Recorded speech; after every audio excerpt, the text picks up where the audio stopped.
भाई के वकील, उनकी मिसेज़, उनकी मदर और उनके भाई यहाँ पर डक्की भाई के वकील से सलाह मशवरे कर रहे हैं कि जेल में उनसे मुलाकात के लिए जाना है। डकी जैसे मम्मी डैडी, ये तो पहले दिन इनकी मत बच गई होगी। खुदा के दावे किया करते थे, उसके साथ बैठ के रात खाबे खाते थे, उसके साथ डॉलरों में शॉपिंगें करते थे। वो आज कोई नहीं था। वो मैट्रेस में सोने वाला है, जमीन पे, सख्त जमीन पे कैसे सोएगा? सर मम्मी कैदी डैडी है। कैदी क्योंकि और 3 से 4 रोज के अंदर मेरा ख्याल है कि इसको बुखार वगैरह हो जाना है, ये किसी अस्पताल के अंदर पड़ा होगा अच्छा सर, या मुझे जेल के अस्पताल में इसको रखा मुझे हुआ ये होगा। पता है कौन बताइएगा। सा दोस्त है इसका वहां आया? अगर कोई आया भी है ना नासिक, तो वो भी अपने साथ 2 कैमरे लेकर आएगा, जी मैं डकी को मिलने जा रहा हूँ। वो फिर अपने वीडियो के चक्कर में आया। आप डकी जिस्मानी और ज़हनी अजियत बर्दाश्त कर रहा है, वहां उसकी फैमिली इससे ज्यादा ज़हनी अजियत में है। उनको एक तो अपने खाविंद का या अपने बेटे का, उसकी वालदा को दुख है, परेशानी में है। दूसरी जानिब उन्हें सोसाइटी को फेस करना है।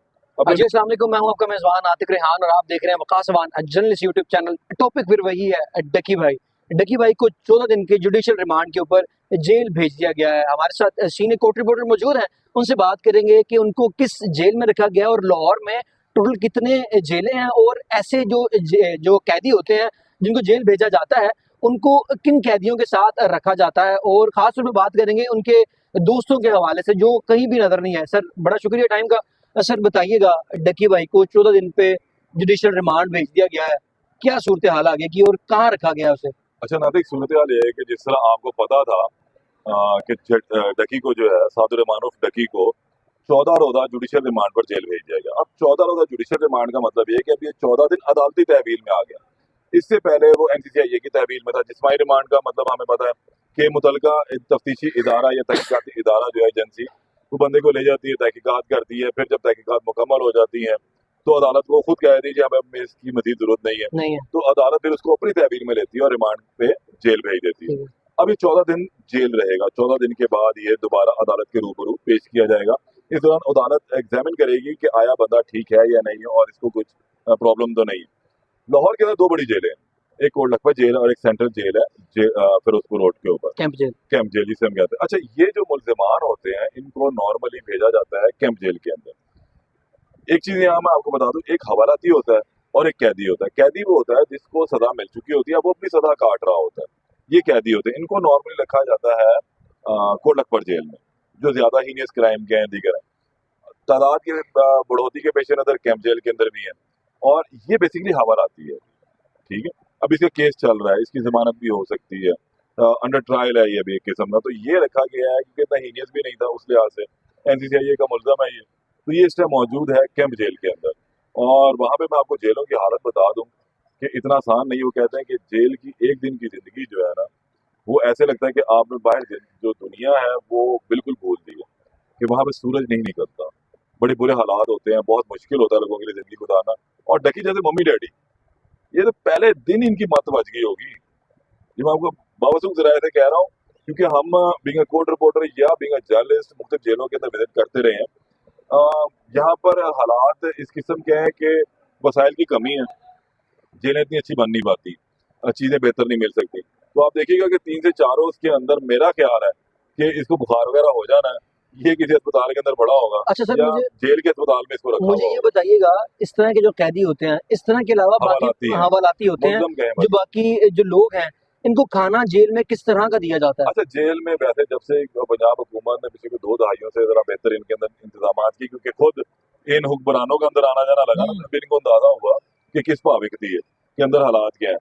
अलीम खान साहब अंदर कैंप जेल रह गया तो उन्होंने वहाँ बड़े अच्छे हालात, मामला, चीजें बेहतर करवाई। सीएम साहबा जब इधर कोटलखपत जेल बंद हुई तो उन्होंने वहां पर हालात देखे, वहाँ मुश्किलात देखी, तो उन्होंने कैदी खवातीन के लिए मामला को बेहतर करवाया। तो अब वहां पर उसके बावजूद भी देखें, घर की सहूलत और बाहर की सहूलत में बड़ा फर्क होता है। एक खाना आप घर से खाते हैं वो पाक साफ साफ सुथरा सा होता है, एक आप बाजार से खाते हैं वो किस तरह का बना होता है। यही हालत है कि आपको जेल में वो तमाम सहूलियात नहीं मिल पाती जो घरों में होती हैं। अच्छा सर, और अब वो परेशानी के आलम में होगा। मैंने कहा कि 3-4 दिन ठहरा, मुझे लगता है कि वो बीमार हो जाएगा, उससे ये सख्ती बर्दाश्त नहीं होगी। वो मैट्रेस में सोने वाला है, जमीन पे, सख्त जमीन पे कैसे सोएगा? सर मम्मी डैडी है। कैदी और हवालाती आप जो बात कर रहे हैं, ये अगर बाहर से अपना खाना मंगवाना चाहें तो इनको अलाउ करती है पुलिस, जी पंजाब बिल्कुल पुलिस? अलाउ करती है, लेकिन उसमें खास सर्कमस्टांसेस होते हैं, जो मामला वाकया होते हैं जिसमें उनको बताया जाता है कि ये वजह है, बीमार लोगों को ये सारा, फिर बंदा बाहर से मंगवा लेगा। फिर मैनेज करना इदारे के लिए मुश्किल हो जाएगा। तो ऐसा नहीं है। अगर आपकी आंखों के नीचे हल्के पड़ चुके हैं तो आपको हमारा शफाफ कॉफ़ी अंडर आई सीरम मेरा नहीं ख्याल है कि इसको ये सहूलत मिलेगी कि इसको खाना घर से जाएगा 3 टाइम का, ये वही खाना लेगा और उसी के साथ ये गुजारा करेगा अपना। ठीक है सर, मेरा एक और सवाल आपसे, इनकी जो फैमिली है उनको इससे मिलने दिया जाएगा ये ड्यूरिंग जुडिशियल? बिल्कुल इस तरह है कि जो हवालाती हैं या कैदी हैं उनकी जेल में मुलाकात का एक दिन मुकर्रर होता है। मेरे ख्याल में मुख्तलिफ लोगों के मुख्तलिफ दिन मुकर्रर है। मंगल का दिन होता है और एक हफ्ते का दिन होता है लोगों की मुलाकात का। तो वो ये जाके मिल सकते हैं, कोई पाबंदी नहीं है मिलने मुलाकात पे। लेकिन अब आप ये देखें ना कि जितना सफर ये कर रहा है उससे ज्यादा कहीं वो कर रहे होंगे। बिल्कुल सर। देखिए मैं इन्होंने तो कभी सोचा ही नहीं होना ना। देखिए मैं या आप आज गाड़ी में आते हैं और एकदम हमें बस में सफर करना पड़ जाए तो सोचें क्या हालत होगी। बिल्कुल ऐसा ही है। मत बचेगी ना।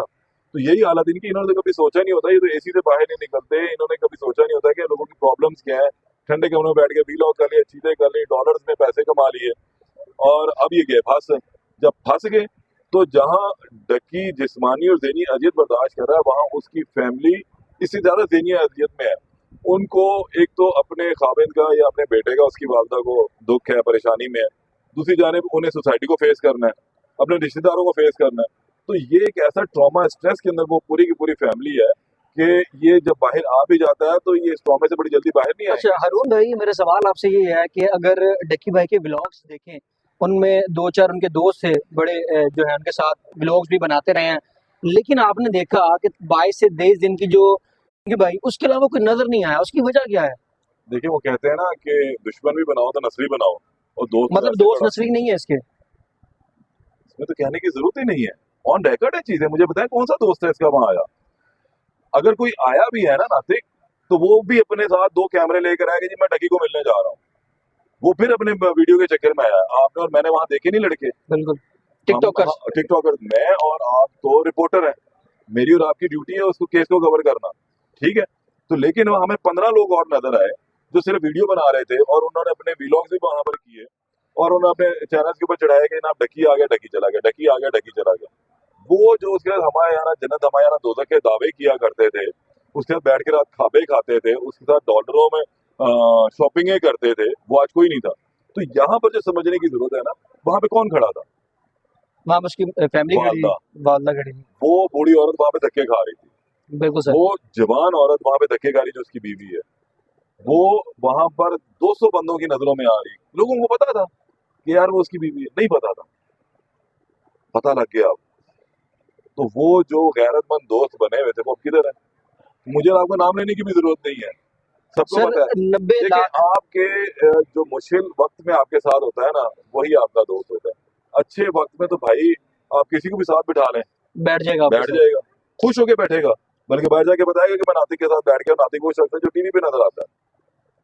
लेकिन जब आप नौकरी पर नहीं होंगे तो क्या वो आपके साथ बैठेगा? हर किसी अगर वो उस दिन आपके साथ बैठेगा तो वो आपका ट्रू फ्रेंड है। ट्रू फ्रेंड है। तो ठीक है यहाँ पर आपको समझने की जरूरत सर। है कि आपके 90 असल दोस्त कौन है और नकल दोस्त कौन है। 90 लाख सब्सक्राइबर्स हैं और 90 लाख में से आपने भी बताया कि 4-5 लोग जो आते हैं वो भी टिकटॉकर्स वीडियोस बनाने के लिए। हाँ, सर वो ना डकी उनको जानता ना वो डकी को जानता। बिल्कुल ऐसे ही है, वो सिर्फ एक अपने व्यूज के लिए।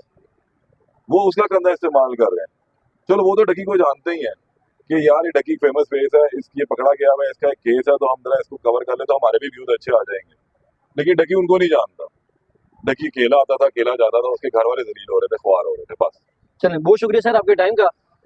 अगर किसी पे मुश्किल वक्त आता है तो हमने ये देखा कि सिर्फ उसकी फैमिली ही उसके साथ खड़ी नजर आती है। और एक मिसाल डक्की भाई की है, उसके ना दोस्त उनके साथ खड़े हुए, ना ही जो 90 लाख की जो क्राउड जो ऑडियंस लेके बैठे हैं वो भी वहां पर नजर नहीं आए। मजीद अपडेट